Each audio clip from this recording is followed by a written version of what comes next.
चमचमीत खमंग आणि चटकदार अशी भेळ कशी करतात हे आम्हाला शिकायचं आहे बरं का. आणि म्हणून आम्ही जिल्हा परिषद प्राथमिक शाळा नारायण चिंचोलीचे गुणी विद्यार्थी आज आनंदी शनिवार या निमित्तानं 24 ऑगस्ट 2024 रोजी चमचमीत खमंग आणि चटकदार भेळ करण्यासाठी हे चिंचेचं पाणी करतोय आणि त्याच्यामध्ये थोडासा चवीसाठी गुळ पण टाकतोय. आणि हे पाहिलेत का तुम्ही? इथे पहा टोमॅटो कसा आम्ही बारीक चिरून ठेवला आहे आणि कोथिंबीर पण आहे आणि बरं का चवीसाठी कांदा पण चिरला आहे.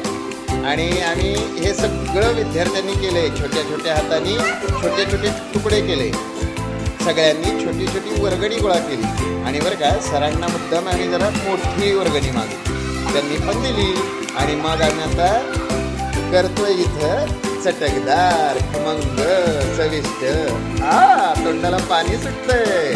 पण आम्ही तुम्हाला देणार कसं? आम्ही तर इथे मग आम्ही खातो आणि त्याची चव तुम्हा सगळ्यांना सांगतो बरं का. पण त्या अगोदर आमच्या सुद्धा तोंडाला थोडं थोडं पाणी सुटलंय, कळतंय ना तुम्हाला? कारण आम्ही लहान आहोत आणि म्हणूनच आम्ही त्या भेळकडे अगदी चवीनं बघतोय आणि चवीनं थोड्या वेळात खाणार सुद्धा आहोत.